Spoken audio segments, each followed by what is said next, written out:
Hi everyone, and welcome to StudioJake. I, of course, am your host, Jacob Airy. Thank you for joining me today on my vidcast, where I talk about all things pop culture, including today, anime. So, I wanted to bring something up.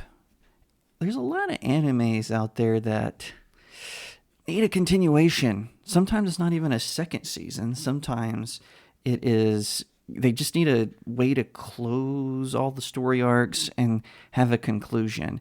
A lot of times anime stop production because they've caught up to the manga. Now, in the old days, they used to just do what they called filler episodes. You can definitely see that in shows like Dragon Ball Z or in One Piece, but not so much though with the less popular ones or ones that were more niche. Like maybe they had a big fan base, but they didn't think it had like a wide appeal, like say Dragon Ball might. So those sadly got put outside. And I made a list of 5 anime that I like that I would like to see, a continuation of. And I'm curious what you would think if there's an anime that you would like to have a second season or a third season, whatever it is, just a conclusion. Let me know. I would love to hear it. I was going to put Yona of the Dawn on this list. It's a really good fantasy anime, but unfortunately, I actually have found out that they did do a conclusion to the anime. They stopped to catch up to the manga, but instead of continuing it, they canceled the show and they did what's called an OVA. And to my understanding, the OVA is really hard to find in the United States, so I'm working to find it. But that anime actually was concluded, although I know most fans of both the anime and the manga would actually like the series to go the way the manga did. But anyway, so here, without further ado, are my 5 anime that I wish would have a second season or just continue on. First up is Death March to the Parallel World Rhapsody. So this follows a guy he's a video game developer.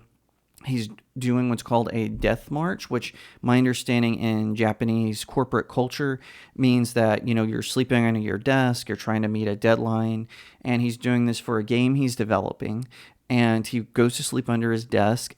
When he closes his eyes and opens them, all of a sudden he's in a world that's very similar to his video game. And so he powers up pretty quickly because he uses an attack that he actually developed for the game, and it boosts his stats, so he goes in being very powerful.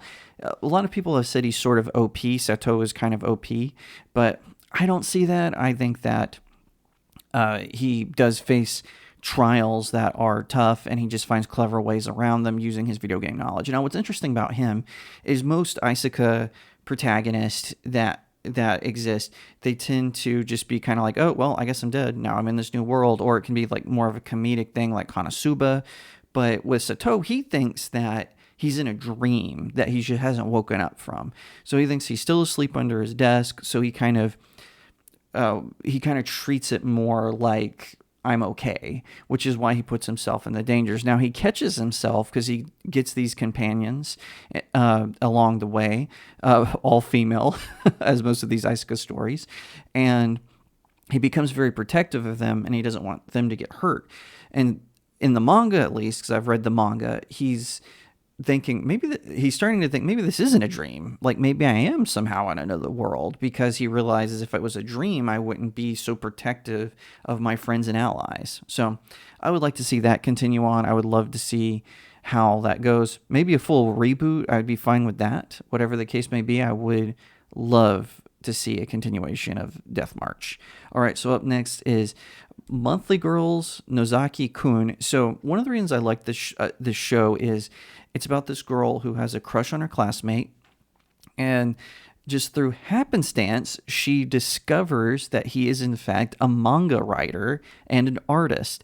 Now, she confesses her love, but she words it in such a way that he thinks that she is just a fan of his manga work. So he gives her an autograph, and then she ends up becoming part of his team writing his manga. And he's got all these quirky and oddball people who work with him.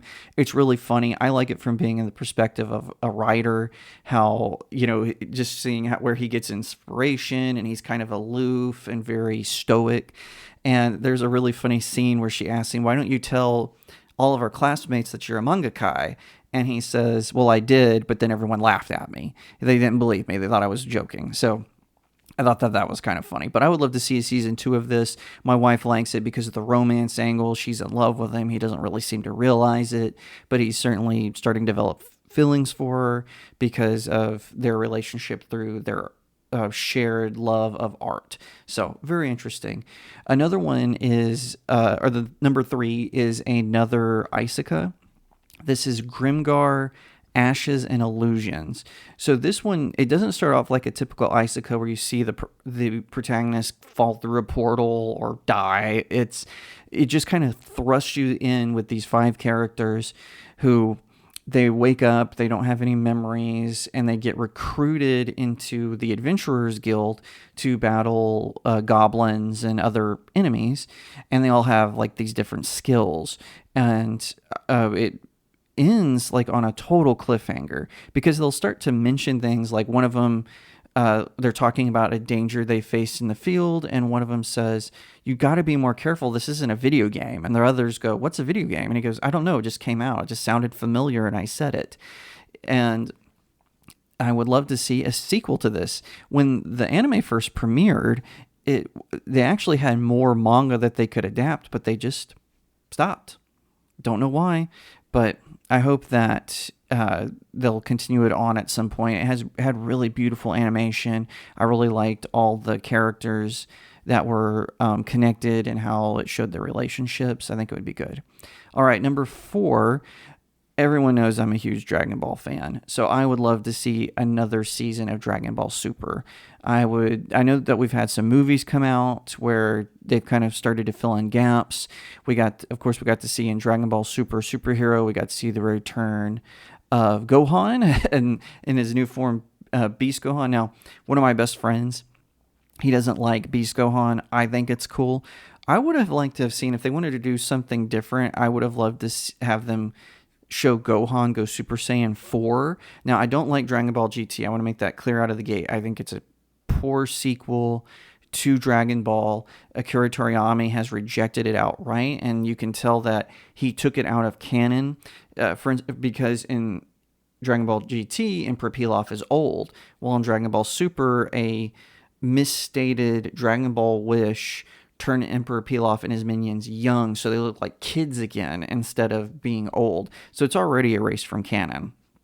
And I would like to see Dragon Ball Super move forward. I would like to see things like, we've been introduced to the gods of destruction. I would like to see the creator gods. Now, I know some people have pointed out that the Supreme Kais are the ones who are supposed to foster life, but I just don't find that to be true. I think that there's going to be another edge to this that we're not expecting. I'm curious to see what is going to happen when Vegeta figures out that Beerus is the one that ordered Frieza to destroy planet Vegeta where the Saiyans were. But neither here nor there.